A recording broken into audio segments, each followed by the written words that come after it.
Seattle Seahawks return to practice today as they set their sights on the New England Patriots. Sam Darnold.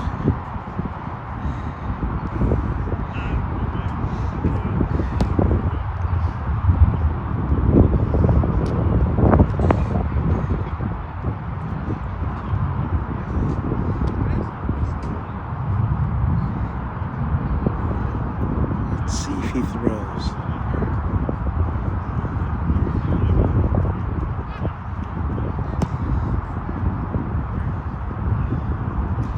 Talked with Jalen Milroe. He said he was excited for Super Bowl. He said, hey, it's more reps. There he goes.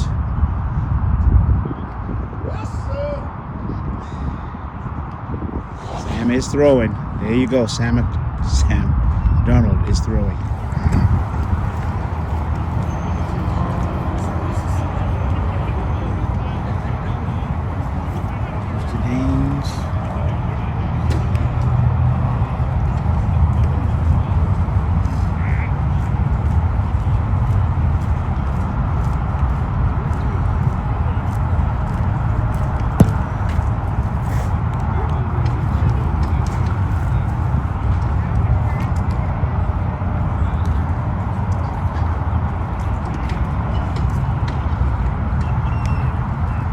I talked with him a little bit. And he said that's the idea about them, the switching of the D-line. He said it's a good note because it keeps everybody fresh for third down. So there's a strategy there. He said for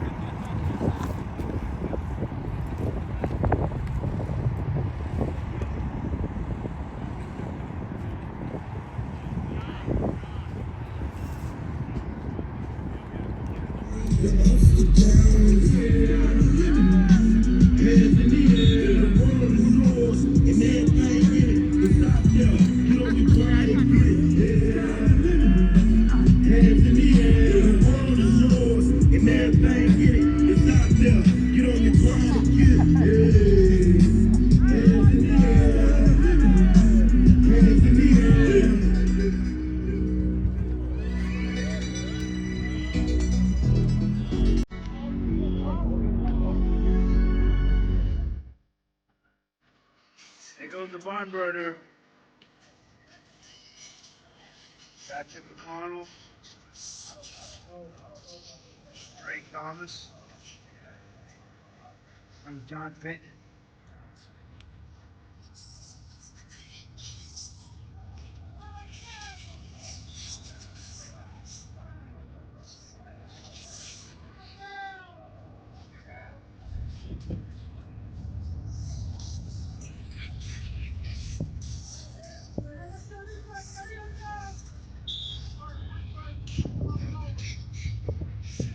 I think Key Knight's gonna have a big Super Bowl. I'm calling it right now. He's tying his shoe. I'll bring him in once he gets done.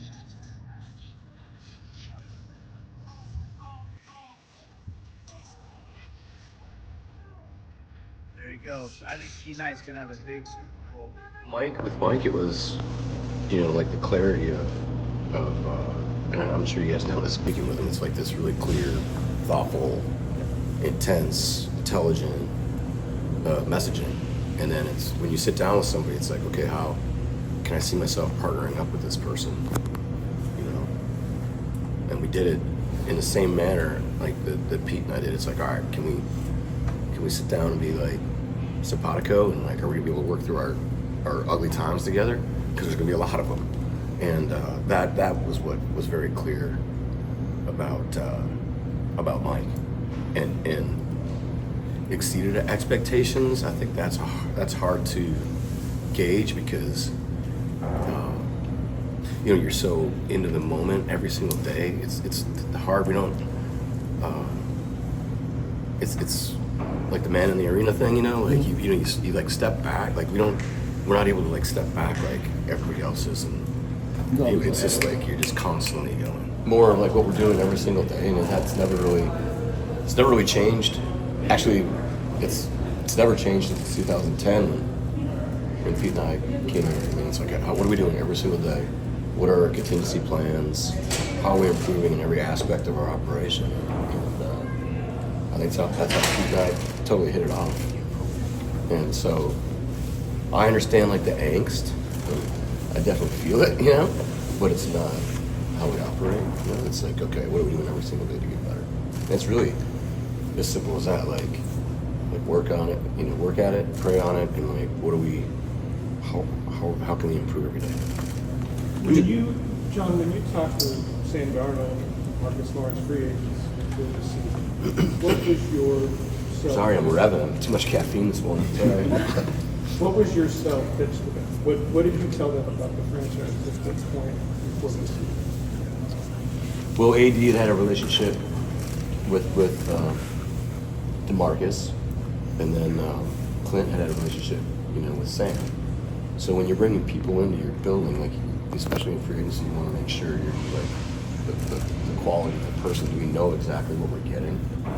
And so we had a great, background with those guys. Like great, like the character, the person, the work ethic, love of the game, the grit, all the things we've heard for years and years or whatever.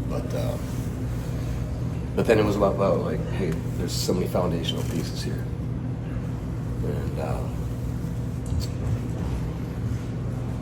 I think I've told you guys before. Like in 2005, the Seahawks hired Tim Russell, and I was like, I'd worked here in 2000. I was working for the Packers, and I wanted to come back here so bad because I knew, like, Dave Pearson's here, Eric Kennedy, Sam Ramsden, Mo Kelly, like all these just awesome foundational, like people in the organization. And I'd worked, I'd worked for Paul Allen before, so it's like, it's really like the organization kind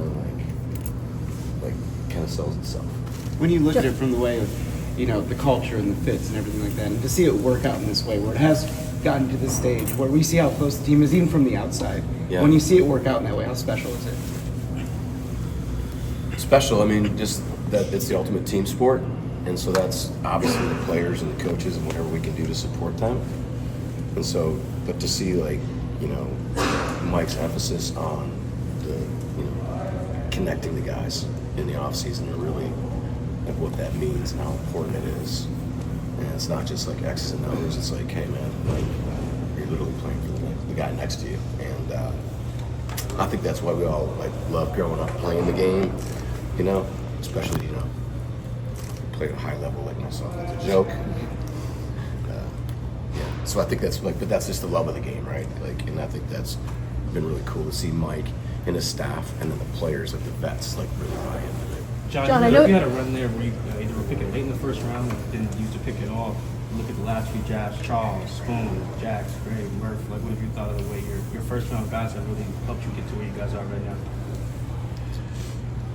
Checks and balances, I would say. So, Nolan Teasley, Trent, Kirshner, Matt Berry, Aaron Heinlein, Jason Barnes, like all these people that we spend a ton of time with at this time of the year, right? Like figuring out where we're going to go and then learning from our like mishaps or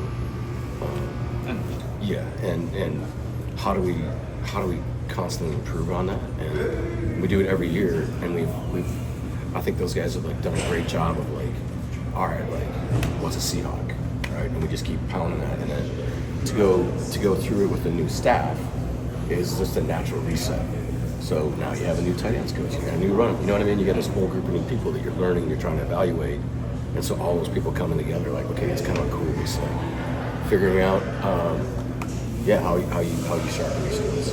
John, this is the third youngest roster in the league. How set up do you feel you are for sustained success? Oh man, honestly, that's like this is a year to year, right? We try to go 2-3 years out plan from a planning standpoint, but I've never, and this is not an arrogant thing to say at all, but I've never felt like we haven't been set up for success. Like, again, getting back to the people in the building, like you come to Seattle, like we can support you, like nutrition, sleep studies, like we got you. And so I've always felt like like we are set up for success. How far can you take it? I mean, every year, I mean, it's a different. I mean, look, man, we just played like San Francisco, the Rams. Like, you're talking about great organizations, great teams, and it's like this play here, that play there, and like, so to say, you know, set up for sustained success. I mean, I can't answer. I would say competitors, yeah, same, but like different. Like those guys were edgy, man. They were like us against the world. You know, John, you should have drafted me higher. Like Marshawn, like MF me one day because I didn't trade for him earlier. You know, like those guys were like more edgy. These guys are like, I don't know. It's a different. It's a different generation. Like these guys have bought into like the. I'm not saying those guys didn't play for each other. That's not it. But it's like these guys are just like they're really together, and they've bought into the 12 as one mentality. And you know, investing, you know, getting Jody's approval to be able to invest in the person was big for us. So we were able to work out. Joey Lane did an amazing job with that, and just kind of like just day to day. It probably went on for, I don't know, maybe like 4 or 5 weeks, and yeah, so to be able to, you know, left tackle. You got Abe done doing twos. That's the Yeah. last time we talked to you. Yeah, Yeah. just the importance Oh, yeah. of kind of getting these guys signed up. Yeah, cornerstone dudes, but you know, again, the people and then the competitors, and they're two totally different animals, you know, like two totally different athletes. You were there. I mean, he's been awesome. I mean, explosive.